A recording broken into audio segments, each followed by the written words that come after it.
Hi guys, Penny Rose Journals, how you doing? Okay. Can you make a junk journal out of anything? Just anything? Of course you can. I'm testing that theory today. Yes, you can make a junk journal out of anything. Can you make a beautiful junk journal out of anything? Possibly. Will this be a beautiful junk journal? More than likely not. But it will be a usable journal that will be fairly weatherproof, to be honest. This is a big bag, 5 kilos or more, I can't even remember. It was a big bag of rice. We eat a lot of rice, and this is how I buy it. So, I went about pulling the stitching out of the bottom, which always takes a bit of fiddling. I'm used to chaff bags and all those coming undone. This was the same principle, but you just have to get it at the right spot. So I managed that eventually, and then start cutting it into sort of size that I'm looking for. I didn't have a plan going into this. This has been kicking around my craft room for about a year now. It's just been there.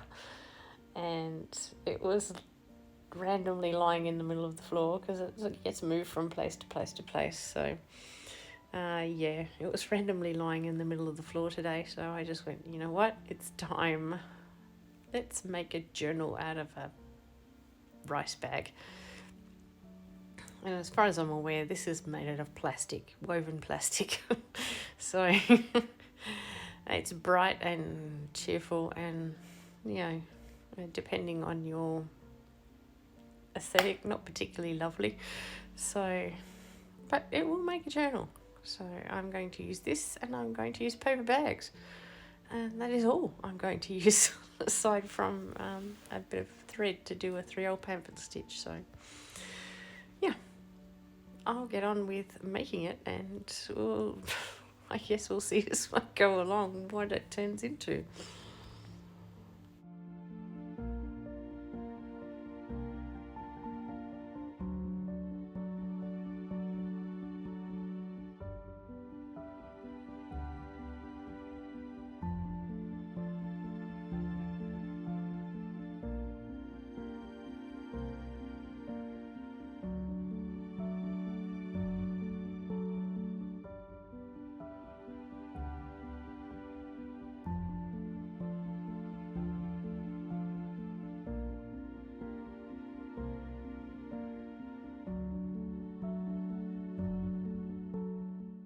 Like I say, I don't have a plan here. So you'll see me just sort of fold a bit this way and fold a bit that way, just trying to make up an idea in my head of what I want to do. In the end, I decide to cut it into a height that I felt was most useful.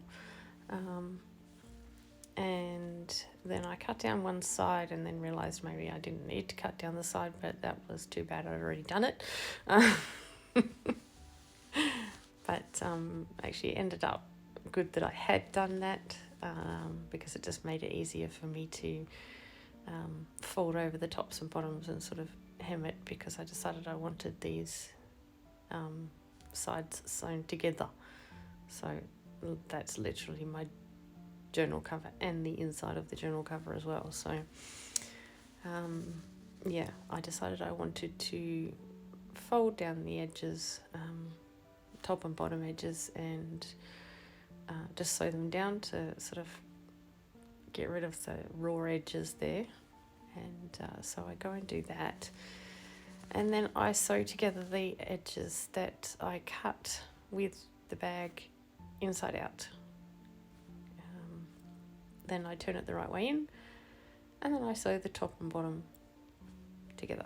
So you'll see when I come back. And that's essentially what it's going to be like, except I decide that it will be sort of a trifold thing, but you'll see as we go.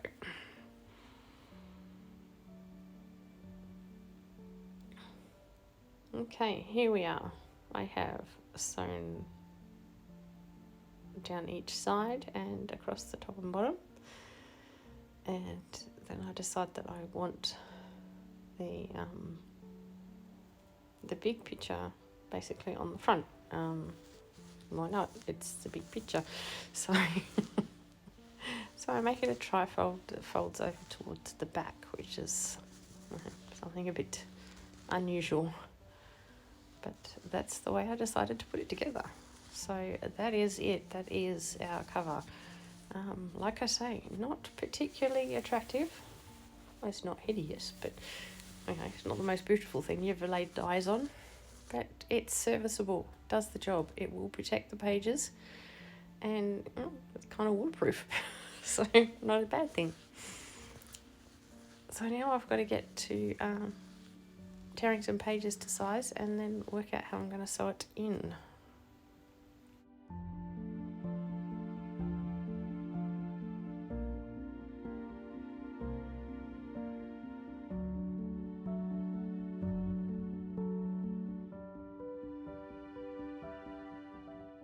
Okay, these are paper shopping bags that have had the logos painted over with old house paint of various kinds.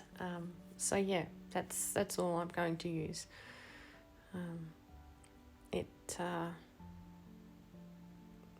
Probably to write on the painted side, you would need something like a Posca pen or a marker.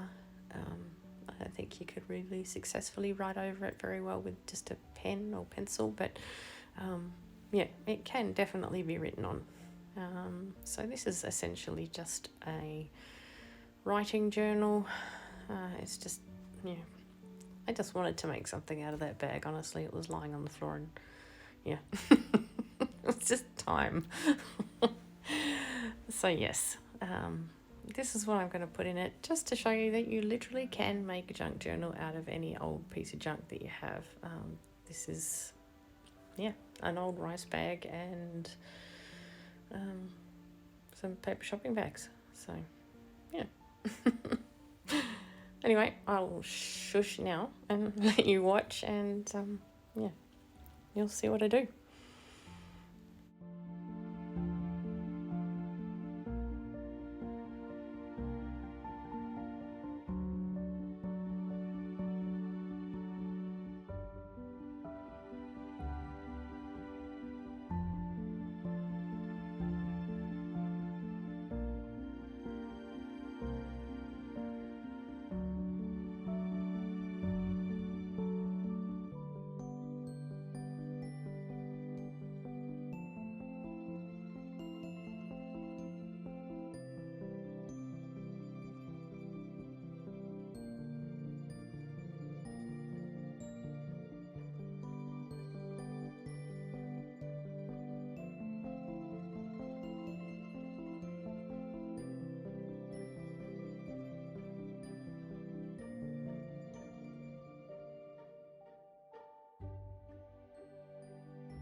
course, we're going to need to have a bit of a closure.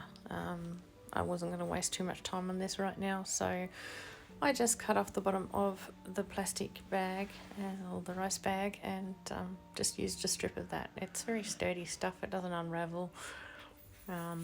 I'll probably change it out for something else in the end, but right at the moment it kept my journal closed and that's all I cared about. So yeah. Anyway guys, I hope you've enjoyed watching this weird little journal make. Yeah, you can make a junk journal out of anything, and that's the beauty. Alright guys, thanks for coming along today and watching this pile of rubbish turn into a pile of rubbish you can write in. And it's been great crafting with you. I'll see you again next time. Bye.